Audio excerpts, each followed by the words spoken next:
Di saat itu sebetulnya, pelan tapi pasti Ardi merasa suaranya mulai habis, tenggorokannya mulai terasa perih dan panas. Kuping kiri dan kanan terasa sangat panas dan juga berdengung. Dan pastinya bagian bawah badannya Ardi mulai mati rasa dan kesemutan. Dan saat itu tangan kirinya Ardi yang tadinya memegang HP mulai tidak bisa bergerak karena kaku. Dan HP-nya ini tuh kayak jatuh di dadanya Ardi. Nah, pantulan dari senter HP ini kan kayak memperlihatkan bagian atas dari asbes yang kayak melindungi kepalanya Ardi. Itu tuh sebetulnya menurut Ardi kemungkinannya jarak asbes yang melindungi kepalanya ini dengan kepalanya sendiri tuh kayak mungkin sekitar setengah jengkal gitu loh. Dan saat itu tuh Ardi mulai kayak mengingat masa lalunya. Dia tuh mulai teringat dengan orang tuanya, paman, bibi, kakak, ponakan, dan juga kakak iparnya. Engken dan unduke. Otaknya Ardi tuh kayak otomatis mengingat masa-masa bahagia, masa-masa dia sedih, dan juga dia tuh mulai mengingat kayak kenapa kok dia bisa berakhir seperti itu. Tiba-tiba saat semua kenangan ini masuk, datang, dan pergi di polonya Ardi, matanya Ardi mulai basah. Dia mulai merasa kayak takut sekali akan meninggalkan keluarganya. Penyesalan terbesarnya, dia itu belum menikah, belum bisa memberikan keturunan untuk orang tuanya, dan juga Ardi belum bisa berbakti untuk orang tuanya. Rasa takut, rasa panik, rasa cemas itu tuh benar-benar menjadi satu di polo dan juga hatinya Ardi. Mungkin karena Ardi ini kayak benar-benar stres ya, benar-benar merasa tertekan, ketakutan, dia juga bingung. Badannya Ardi mulai gemeteran, menggigil, dan Ardi merasa itu tuh benar-benar dingin semeton. Dan ketika itu Ardi juga mulai merasa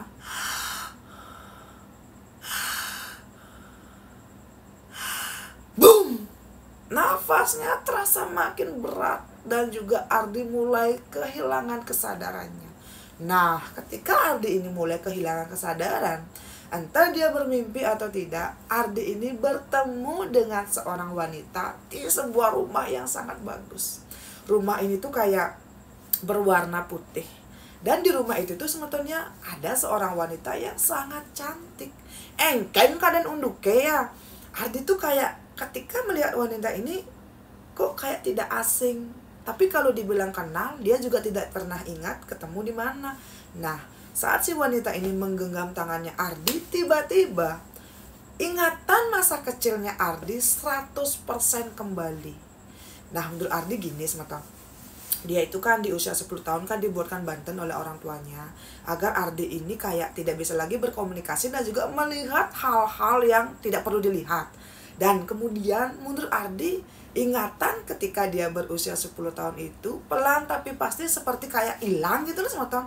Yang dia ingat cuma ya ibunya, bapaknya, kakaknya, dan juga keluarga yang lain.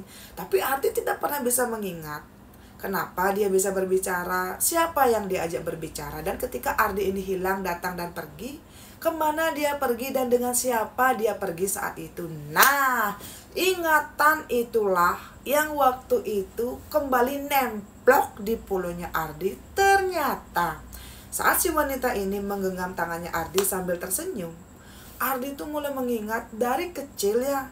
Dari dia ini berumur 5 tahun, Ardi berkenalan dengan seorang anak kecil yang terlihat usia dan juga badannya seumuran dengan dia. Si anak kecil ini selalu datang dan pergi dengan Ardi. Dan ternyata juga setelah kelahirannya Ardi, orang tuanya Ardi ini makin kaya raya karena ternyata gadis kecil inilah yang membantu kedua orang tuanya Ardi sampai bisa sekaya sekarang. Yang walaupun memang orang tuanya ini kan memang kaya raya dari dulu gitu loh. Nah, setelah Ardi ini berkenalan dengan si anak kecil ini, Ardi seringlah semeton bermain dengan si anak kecil ini. Yang waktu itu Ardi berpikir kalau si anak kecil ini ya temannya dia yang manusia biasa gitu loh. Dan Ardi ya, karena memang sudah nyaman dengan si anak kecil ini, udah semeton tuh, saya mulai merinding disco semeton. Bener deh. Lanjut nggak nih? Lanjut. Ya udah lanjut. Karena waktu itu Ardi mungkin sudah merasa nyaman. Saat Ardi ini berusia 9 tahun, Ardi itu mulai bisa pulang pergi ke dimensi lain tempat si anak kecil ini berada. Dan Dimensi lain yang memang sering Ardi datangi dulu ketika masih anak-anak, ya dimensi tempat sekarang si Ardi ini mengingat kembali masa lalu waktu kecil semata. Nah karena itulah Ardi ini kan bisa kapanpun datang dan pergi ke dimensi tersebut. Nah orang tuanya mulai sadar kok Ardi ini mulai aneh. Dia sering menghilang, ketika dicari tidak akan ditemukan dimanapun, bahkan ketika orang tuanya mencari orang pintar sekalipun. Tapi ketika orang tuanya ini mulai pasrah, Ardi kok mulai datang, pulang ke rumah dan juga bersikap seperti tidak pernah terjadi sesuatu. Dan karena itulah orang tuanya mencari orang pintar untuk memisahkan Ardi dengan si wanita ini, agar Ardi tidak lagi mengingat si wanita ini dan bisa hidup normal layaknya pemuda pada umumnya. Boom. Kok gini? Dan ternyata waktu kecil Ardi ini pernah berjanji kepada si wanita ini ya, akan ikut dengan dia ketika Ardi sudah menek trune semeton. Dan sepertinya bisikan-bisikan yang Ardi dengar selama beberapa hari yang lalu sebelum otonannya dia di hari itu, ya karena si wanita ini terus saja datang membayangi Ardi agar Ardi tuh ingat dengan dia dan juga ingat dengan janji waktu mereka masih kecil. Tuh semeton, di sana Ardi mulai merinding. Tadinya Ardi ini kan melihat wanita ini tuh kayak cantik sekali seperti film-film bintang Korea tuh loh, yang cantik putih anggundi dan juga kok gini. Tapi saat Ardi mulai 100% mengingat masa kecilnya dengan si wanita ini, Ardi mulai melihat ya, wanita yang sekarang sedang berdiri di depannya, wajahnya itu berubah-ubah semeton. Kadang cantik, kadang jelek, kadang tua, kadang muda, kadang keriput, kadang berubah menjadi anak kecil. Dan ternyata wanita ini sudah berumur ratusan tahun dan memang dia itu sangat sakti sehingga bisa membuka dimensi manusia dengan dimensinya sendiri. Nah ketika itu Ardi mulai ketakutan. Ardi yang tadinya tuh kayak diam ketika tangannya digenggam oleh si wanita ini, dia tuh kan kayak refleks tuh kayak mundur gitu loh sebetulnya. Wanita ini tuh kayak, kenapa? Kamu takut dengan saya? Tiba-tiba wajah dari wanita ini yang tadinya berubah dari tua, muda, jegeng, bodoh, nenek, muda, langsung berubah menjadi sangat tua dan keriput semeton. Dan waktu itu Ardi juga melihat ya, rambut dari si wanita ini sudah memutih dengan kuku yang panjang, mata yang besar dan juga lidahnya itu sampai menyentuh lantai. Dan tiba-tiba ya, karena mungkin Ardi ini mulai ingat dengan masa lalunya, kepalanya terasa sangat sakit, kupingnya berdengung, dan waktu itu Ardi pun pingsan. Entah berapa lama Ardi pingsan ya, dia itu seperti mendengar suara ibu dan bapaknya menangis memanggil namanya. Ardi, kembali nak, ayo pulang, ibu dan bapak menunggu kamu. Ardi, ayo pulang. Dan saat itu juga kakak-kakaknya Ardi juga terdengar menangis memanggil namanya Ardi. Tapi entah kenapa semeton, Ardi cuma bisa mendengar tanpa bisa melihat dan juga membuka matanya. Dan ketika itu sebenarnya Ardi ingin sekali bangun dan juga membuka matanya dan ingin bertemu dengan keluarganya, tapi kengkeng karen unduke, Ardi tidak pernah bisa melakukan itu. Nah berapa kali pun Ardi tuh kayak mendengar lagi dia pingsan, mendengar pingsan, mendengar pingsan, suara-suara orang yang memanggil dia, sampai akhirnya Ardi pun kayak mendengar suara seorang laki-laki yang mendekati badannya. Ardi tuh mendengar suara seperti ini kok, kayak suara pamannya yang meminta tolong kepada Ardi untuk mencarikan tanah uruk.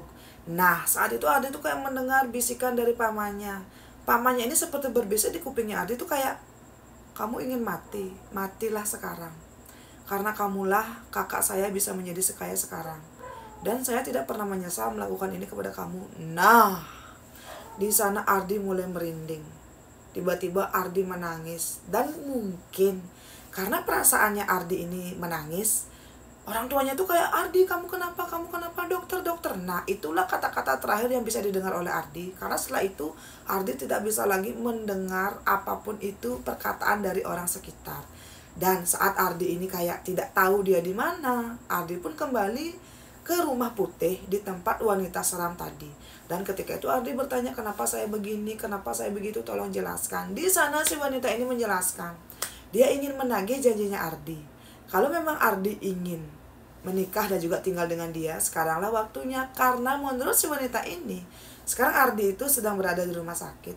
Karena orang tuanya ini kayak menemukan badannya Ardi tertimbun tanah longsor di tempat terakhir Ardi berada ketika menunggu truknya diisi dengan tanah urugan. Dan sepertinya teman-teman, saat badannya Ardi ini ditemukan di bawah longsoran, badannya itu memang dibawa ke rumah sakit oleh orang tuanya. Dan menurut si wanita ini, sudah selama berhari-hari Ardi koma di rumah sakit.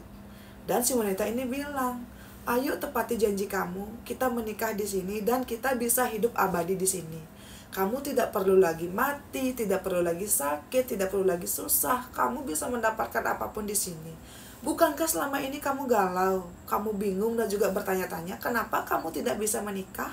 Dan kenapa kamu kok susah sekali dapat pacar? Nah, ternyata selama ini teman-teman, Ardi diikat oleh si wanita ini agar tidak bisa menikah dan juga punya pacar.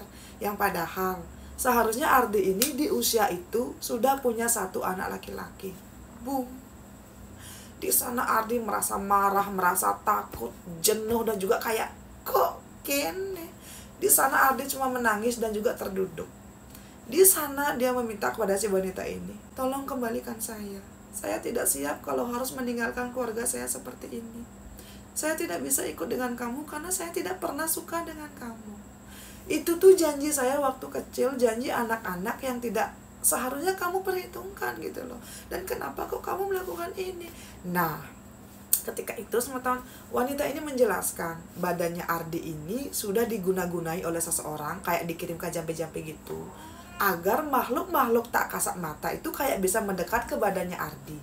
Dan sepertinya menurut feelingnya Ardi, pamannya lah yang melakukan ini karena yang marah kepada Ardi. Kenapa kok semenjak kelahirannya Ardi, orang tuanya Ardi malah makin kaya dan sukses? Dan sepertinya karena jampe-jampe yang sudah dikirimkan oleh pamannya ini ke badannya Ardi, itu malah mematahkan semua ritual yang tadinya membuat Ardi tidak bisa berkomunikasi dan juga melihat si wanita ini semeton. Dan itulah alasan kenapa Ardi sekarang bisa koma dan kembali bisa masuk ke dimensi si wanita ini. Dan si wanita ini ketika mendengar permintaannya Ardi dan melihat Ardi sudah sangat putus asa ya, dia pun bilang, ya saya akan membiarkan kamu pulang. Tapi saat Ardi ini melihat si wanita ini tuh kayak bersikap dengan lembut dan juga memberikan dia tuh kayak kesempatan untuk pulang, Ardi berjanji semeton, dia akan datang lagi ke tempat si wanita ini setelah berumur 50 tahun. Ardi ikhlas kalau seumpamanya nyawanya itu umpamanya bisa hidup sampai umur 90 tahun. Tapi kalau memang si wanita ini mau, wanita ini bisa menjemput Ardi nanti 30 tahun lebih awal dari seharusnya dia meninggal dunia, agar mereka bisa bersama. Karena ternyata setelah Ardi melihat si wanita ini mulai memohon dan juga mengajak Ardi tinggal di sana, dia mulai sadar sepertinya memang dari kecil Ardi ini memang sudah jatuh cinta dan ingin tinggal di sana dengan si wanita. Dan kemungkinan itu adalah ingatan masa kecilnya Ardi yang sudah mulai 100% dia dapatkan kembali setelah melihat si wanita ini menangis. Nah, karena inilah si wanita pun mengiyakan dan akhirnya Ardi pun tersadar di rumah sakit setelah koma selama 1 minggu penuh. Setelah Ardi tersadar, teman-teman, dia tuh merasa sangat bersyukur bisa bertemu dengan kedua orang tuanya. Dan ketika itu Ardi pun menceritakan apa yang dia rasakan dan apa yang dia alami. Orang tuanya menangis dan berterima kasih karena Ardi mau pulang dan juga berkumpul dengan mereka. Tapi Ardi tidak pernah menceritakan kepada siapapun kalau dia sudah membuat perjanjian dengan si wanita ini, kalau di usia 50 tahun Ardi akan ikut dengan si wanita. Dan Ardi melakukan ini ya karena rasa cintanya kepada si wanita ini, dan juga dia itu juga tidak ingin dulu meninggalkan kedua orang tuanya sebelum dia bisa punya keturunan semeton. Ardi juga tidak ingin egois kepada orang tuanya, dia juga tidak ingin egois kepada si wanita ini. Mungkin menurut Ardi, untuk semeton yang mendengarkan cerita ini kayak berpikir, ngai-ngai gati, apa iya ada hal seperti itu? Tapi inilah yang memang sudah pernah dialami dan juga hari ini diceritakan oleh Ardi untuk Semeton dan juga untuk saya. Saat ini Semeton, Ardi sudah menikah dan juga sudah punya 1 anak laki-laki. Ardi hidup dengan bahagia, melewati hari-harinya dengan penuh rasa syukur. Hubungannya Ardi dengan si paman ini sudah sangat renggang dan orang tuanya Ardi melarang Ardi untuk bertemu dengan pamannya ini yang dulunya mencarikan Ardi jampe-jampe. Karena ternyata setelah Ardi ini pulih dari komanya ya, dia tuh kan mulai sehat. Orang tuanya ini kayak membawa Ardi kembali berobat ke tempat orang pintar. Dan orang pintar bilang memang benar, badannya Ardi ini sudah dijampe-jampe selama kurang lebih 1 tahun oleh orang terdekat menggunakan makanan. Makanan ini tuh sudah diberikan tirte dan di tirte itu sudah dipasupati agar Ardi ini membuka semua segel aura negatifnya, karena orang ini tahu Semeton apa yang terjadi dengan Ardi waktu berumur 10 tahun dan dia pun memanfaatkan itu semua agar Ardi bisa kembali hilang. Dan si orang ini juga berpikir, siapa tahu dengan Ardi ini hilang, kebang media, orang tuanya bisa bangkrut dan juga tidak mungkin bisa melampaui kekayaannya. Jadi bisa dibilang Ardi dijadikan tumbal oleh pamannya sendiri karena pamannya gedeg dengan adiknya sendiri, yaitu bapaknya Ardi. Kenapa kok adiknya bisa lebih sukses dari dia? Yang padahal menurut Ardi, semua paman dan bibinya Ardi ya sangat sukses. Kok bisa-bisanya mereka malah iri kepada bapaknya Ardi Semeton. Dan inilah cerita dari Ardi, seorang pemuda yang hampir saja meninggal dunia karena ditumbalkan oleh pamannya sendiri, karena paman kandungnya sendiri marah dan juga iri dengki kepada bapaknya Ardi. Nah Semeton, Ardi bilang dia tidak pernah menyesal melakukan perjanjian ini kepada si wanita ini, karena yakin nih Semeton, saya juga bingung sih harus berkomentar seperti apa. Untuk Semetonku cobalah berkomentar, kalau kalian menjadi Ardi apa yang akan kalian lakukan? Dan kok aneh Semetonnya, ternyata hal-hal seperti ini tuh tidak cuma terjadi di pindang-pindang makaber, di film-film hantu luar negeri. Ternyata di dunia ini kayak ada banyak sekali kisah-kisah menarik seperti ini yang saya yakin Semeton harus tahu, dan agar bisa belajar dari semua kisah yang akan saya up di channel ini. Untuk Beli Ardi sukses banget, dan semoga kedepannya Beli Ardi bisa menemukan bagaimana aja caranya agar perjanjiannya ini dengan si wanita itu bisa berakhir, agar tidak memakan korban gitu loh ya. Dan untuk Semetonku jangan lupa tinggalkan jejak dengan cara like, komen, dan subscribe. Sampai ketemu di cerita saya selanjutnya. Dadah.